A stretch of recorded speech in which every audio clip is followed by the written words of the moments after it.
In the early hours of March 2nd, 2018, the peaceful night at the Shaughnessy home was suddenly broken. The alarm system, turned off remotely, left the house exposed as two people quietly slipped in through a side window. The family dogs, sensing something was wrong, started barking loudly, waking up Ted Shaughnessy. Still groggy but determined to protect his family, he grabbed a gun and headed towards the kitchen.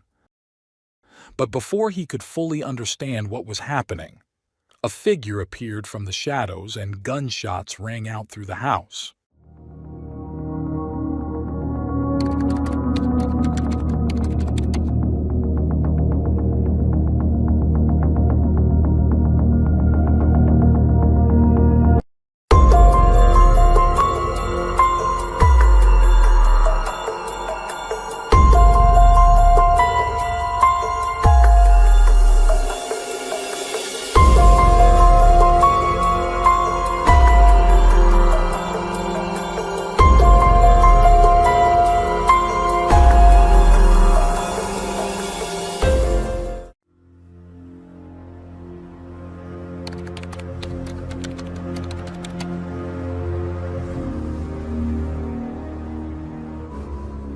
Theodore Shaughnessy was born on February 7, 1963, in Los Angeles, California.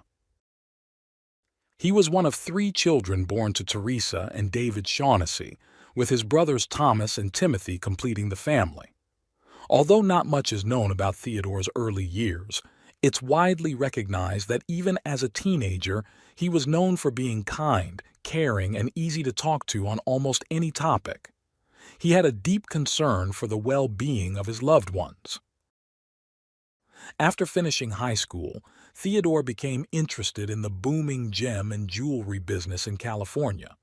He enrolled in specialized training programs offered by the American Gem Society, eventually earning his certification as a jeweler. In the mid-1980s, during a trip to Phoenix, Theodore met a young woman named Corey in a game arcade. Corey, born in 1966 in the small town of Wickenburg, Arizona, had a passion for painting, which led her to pursue a degree in fine arts. She dedicated herself almost exclusively to painting the desert landscapes that surrounded and inspired her. After their initial conversation, Theodore and Corey discovered a shared interest in jewelry design and creation. Their romance quickly blossomed, and Theodore soon moved to Arizona to be closer to her. Under Theodore's influence, Corey began studying gem classification, and together they dreamed of opening their own business. While waiting for their dream to become a reality, Theodore worked at local pawn shops, and once Corey completed her degree, she joined him. In 1988, the couple married, and a few years later, having honed their skills and gained valuable experience, they moved to Austin, Texas, to make their dream a reality.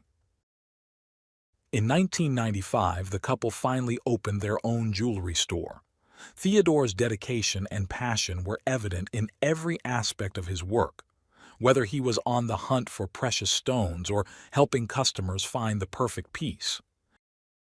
His patience and care in dealing with customers quickly made the shop a well-known and beloved establishment in the area, earning Theodore a reputation as a generous and kind-hearted individual. Thanks to their financial success, the couple accumulated a net worth of around $6 million, allowing them to build an impressive home on the outskirts of the city. Despite their success, one thing was missing: a family. For reasons not publicly known, the couple chose to adopt rather than have biological children. After completing the necessary paperwork, they received the joyful news in early 2000 that a child was waiting for them in Ukraine. The trip to meet the child was filled with nervous anticipation, but as soon as they saw the little boy, Theodore and Corey felt a sense of peace. His name was Nicholas, and he was 16 months old. Nearly 2 years later, the family of three returned to Austin, Texas, having fulfilled their dream of becoming parents. Nicholas quickly proved to be intelligent and curious, always eager to learn about the world around him. Like his parents, he developed a love for animals, leading the family to adopt two dogs. Theodore, who had taken up racing cars for fun, soon brought Nicholas along to the tracks, and the boy quickly shared his father's enthusiasm. As time passed, Nicholas learned to drive with Theodore's guidance, spending countless hours practicing on a go-kart track. His interests also extended to martial arts, where he eventually earned a black belt in karate. As Nicholas entered high school, he developed a fascination with finance and luxury goods, an unusual interest for someone his age. By then, he had achieved his black belt in karate and frequently discussed financial matters with his two closest friends, Spencer and Tyler. However, Nicholas's constant need to show off his wealth and possessions made others uncomfortable, including his friends. Despite this, he won the heart of a young girl named Jacqueline, who had moved to Austin from New Jersey after her parents' divorce. Jacqueline and Nicholas started dating, and in 2016, Nicholas introduced her to his family. Although the evening began somewhat awkwardly by the end of dinner, Theodore and Corey were charmed by Jacqueline. Due to the physical abuse Jacqueline suffered at the hands of her father, she found refuge in the home of her boyfriend and his parents. Once Corey learned the reasons for Jacqueline's extended stays, she allowed her to move in with them, and the young couple took up residence in a room on the ground floor of the house. Corey, always nurturing, did her best to care for Jacqueline, and even gifted her a beautiful diamond pendant for her 19th birthday, in keeping with the family's love for gemstones. As Nicholas neared the end of high school, his obsession with making money only grew stronger. He even wrote a detailed article for the school newspaper outlining a plan to get rich by working from home in the stock market. In July 2017, after graduating from high school, his mother agreed to loan him $30,000 to start his own business. A month later, Nicholas and Jacqueline moved into an apartment complex in College Station, about 2 hours east of Austin. Shortly afterward, with the help of Spencer, who had become an ordained minister, the young couple secretly married. Jacqueline focused on her university studies while Nicholas worked from home as a stockbroker. As their social circle expanded, Nicholas never missed an opportunity to brag about his supposedly successful business ventures. In reality, however, things were not going well and he was actually losing money. He borrowed $2,600 from a neighbor, promising to repay her with the profits from his investments. At the same time, Nicholas had to take out other loans that quickly came due, pushing his financial situation to a critical point by early 2018. When Jacqueline learned of their financial troubles, the couple argued and began discussing options to turn things around. What started as a joke about inheriting Theodore and Corey's fortune soon turned into a serious plan. After all, if they were no longer around, Nicholas would be the sole heir to a $2 million life insurance policy, plus an additional $6 million from the business and property. A few days later, the idea morphed into a real project, and the couple even agreed to hire someone to eliminate Theodore and Corey. The first person Nicholas approached for the job was his friend Spencer, but despite offering him $50,000, Spencer refused outright. The couple's initial failures did not deter their determination.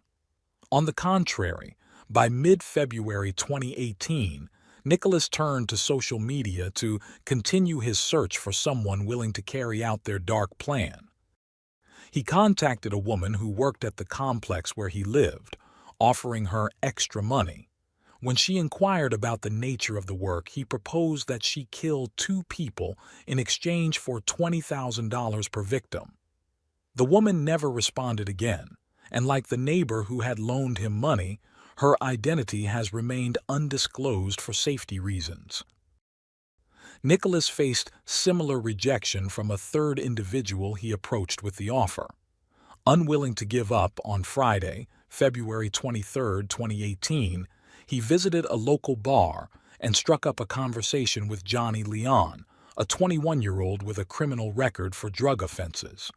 After introducing himself and explaining the job, Nicholas offered Johnny $100,000 with payment to be made in installments. As they discussed the details, Nicholas texted Jacqueline to share the good news.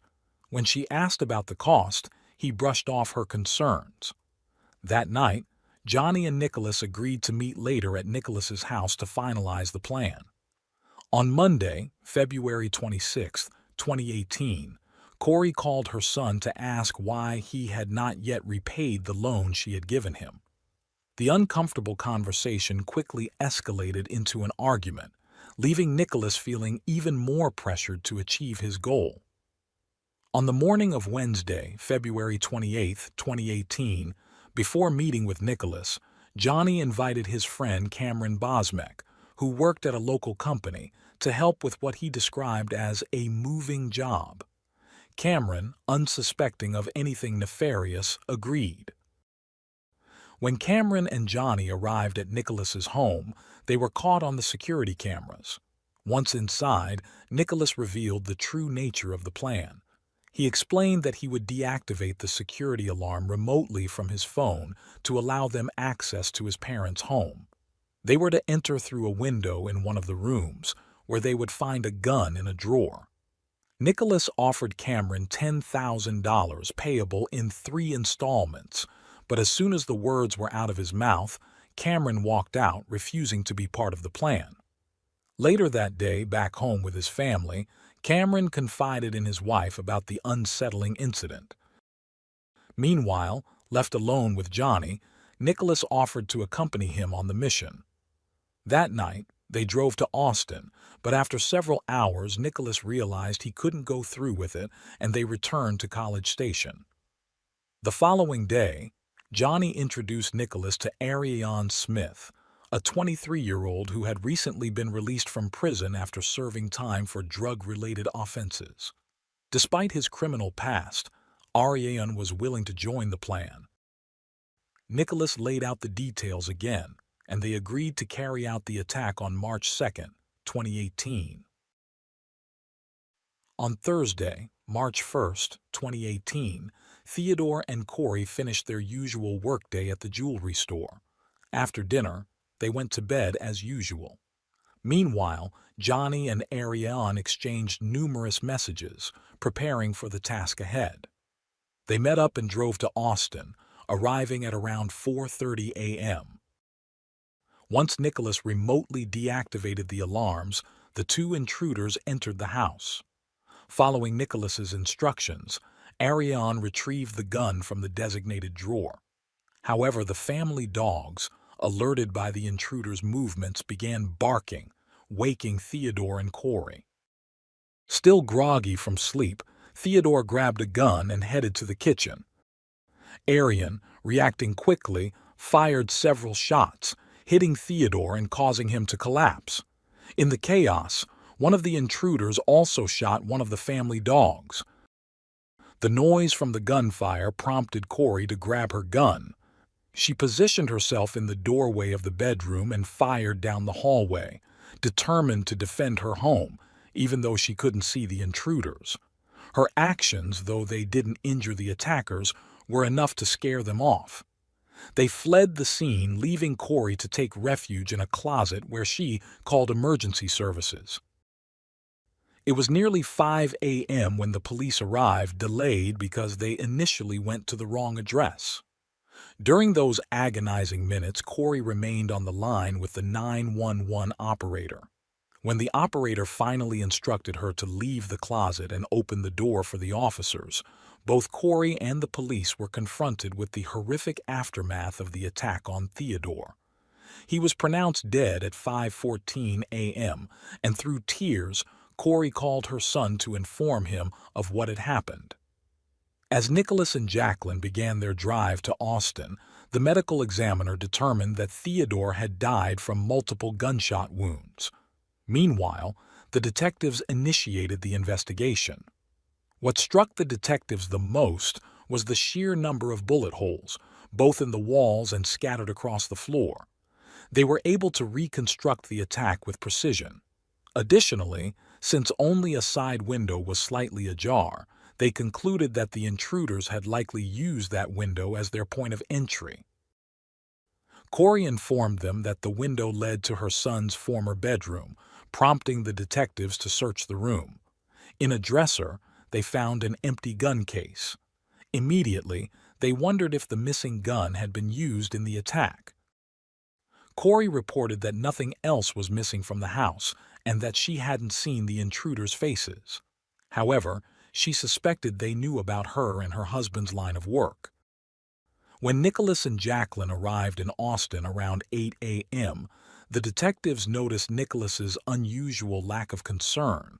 Their suspicions grew when, despite not knowing the full details of what had happened, Nicholas went straight to check the window in his old bedroom. A few minutes later, Nicholas, his mother, and his wife went to the police station to answer the detectives' questions. It was then that Nicholas recounted how he had learned about the incident. After Nicholas informed investigators that he had not been in the city for about a month, he handed over his cell phone. During their examination of the device, the officers discovered an app that allowed remote access to the family home's alarm system. When questioned about this, Corey explained that the alarm access was shared among all family members, but noted that it hadn't been activated that night. However, a review of the system's history revealed that the alarm had been deactivated at the exact time the intruders broke in, raising suspicions. Jacqueline corroborated her husband's story, stating that they had stayed home that night. Following these initial statements, all three were informed that they would undergo gunshot residue tests. Jacqueline's sudden nervousness caught the attention of the investigators, sparking further doubts. Meanwhile, at the crime scene, evidence collection continued, and due to the case's complexity, the district attorney was brought in to assist. She quickly began to suspect that Theodore might have known his attacker. As no fingerprints belonging to the family members were found, suspicions began to shift toward Corey. To make matters worse, Corey's decision to forego a funeral and her request to clean the house as soon as possible only fueled the investigators' doubts. While waiting for the case to be resolved, she closed the jewelry store and had her husband's remains cremated. On the same day, as his mother struggled to cope with her grief, Nicholas exchanged text messages with Spencer. He asked if Spencer wanted to see photos of the crime scene, boasting that the investigators had returned his phone, a clear sign, in his view, that he was no longer a suspect. When Corey was called in for another interview, the questioning was so intense that she began to feel as though she was no longer being treated as a victim. By then, however, she wasn't the only one under scrutiny. Her son had not been entirely ruled out as a suspect. On March 5, 2018, police officers began interviewing neighbors at Nicholas's apartment complex. This led them to the employee Nicholas had contacted via social media, who then revealed the details of his disturbing proposal. A few days later, armed with a search warrant, officers searched Nicholas and Jacqueline's apartment. They found ammunition matching the bullets recovered from the victim's body, as well as a marriage certificate exposing the secret wedding. They also seized a computer. When Corey learned of her son's secret marriage, she was at a loss for words. She reproached Nicholas for not doing things the right way, assuring him that there was no need to hide the marriage and that, had she known, she would have organized a proper wedding. As a result, Nicholas and Jacqueline moved back into the family home. Despite the mounting suspicions against him, Corey remained convinced of her son's innocence. Determined to support him, on March 10, 2018, Corey hired a group of attorneys and even handed over control of the jewelry store to Nicholas. Over the next month and into the following, the evidence against Nicholas began to pile up at an alarming rate. First, phone records revealed that, contrary to his initial statement, Nicholas had been in the city 2 days before the incident that claimed his father's life. Then, more incriminating text messages exchanged between him and Jacqueline surfaced. In May 2018, after locating Spencer, the detectives interviewed him at the station. Without much pressure, Spencer disclosed the amount Nicholas expected to inherit by eliminating his parents.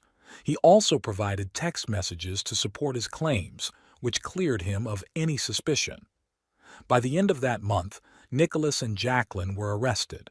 Both were charged with criminal solicitation to commit capital murder. Nicholas's bail was set at $3 million and Jacqueline's at $1 million. Faced with sworn statements and overwhelming evidence, Corey finally grasped the full extent of the nightmare she was living. Meanwhile, authorities hoped that time behind bars would lead the suspects to reveal the name of the actual killer. However, as neither showed any signs of cooperation, the officers prepared to take further action. During the first week of July 2018, one of the detectives meticulously reviewed the security camera footage from Nicholas and Jacqueline's home, focusing specifically on the days leading up to the crime. To his surprise, he discovered an image of Nicholas greeting two men at the front door. One of the men was wearing a shirt with the logo of a local company. Following this lead, the detective visited the company and learned that the man was Cameron, whose address he quickly obtained. A couple of hours later, when the detective arrived at Cameron's residence, his wife immediately knew the reason for the visit. Although Cameron wasn't home at the time, she shared what she knew and provided Johnny's name to the detective. On Wednesday, July 11, 2018, when Johnny was brought in for questioning at the station, he offered little resistance. It quickly became apparent to the detectives that they had found the accomplice they were looking for. Johnny was arrested and charged with capital murder. Further investigation revealed incriminating text messages exchanged between Johnny and Arian just hours before the crime, indicating that Johnny had not acted alone. Finding Arian, however, proved challenging, but he was finally apprehended on December 10, 2018. During his interrogation, Arian detailed the events of that night, breaking down as the questions continued.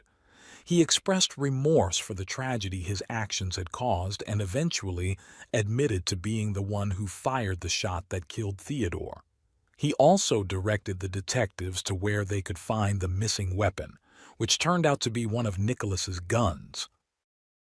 Jacqueline, meanwhile, admitted that she had been aware of her husband's intentions from the start. Her cooperation earned her a reduced bail. With all the pieces in place for a trial, the district attorney initially planned to seek the death penalty for Nicholas.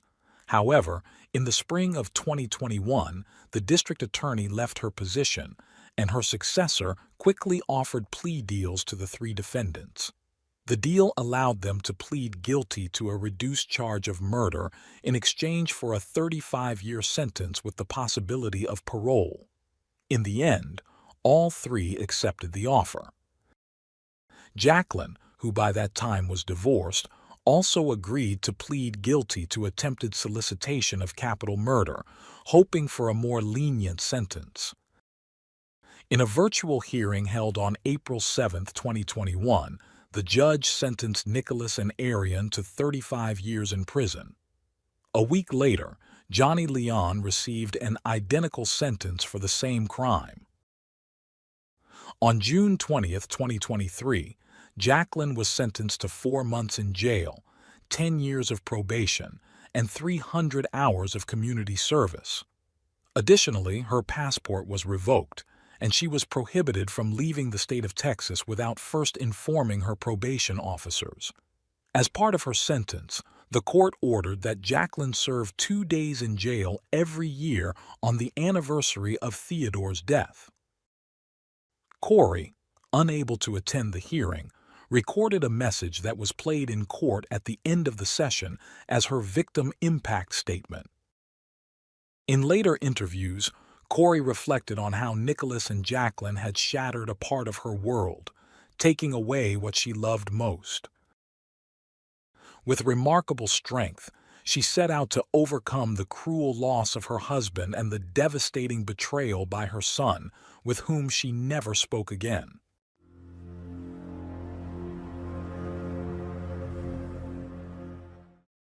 Thanks for tuning in to Unreal True Crime.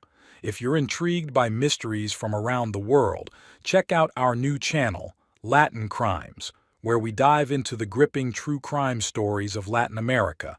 Don't miss out. Subscribe now for more thrilling investigations.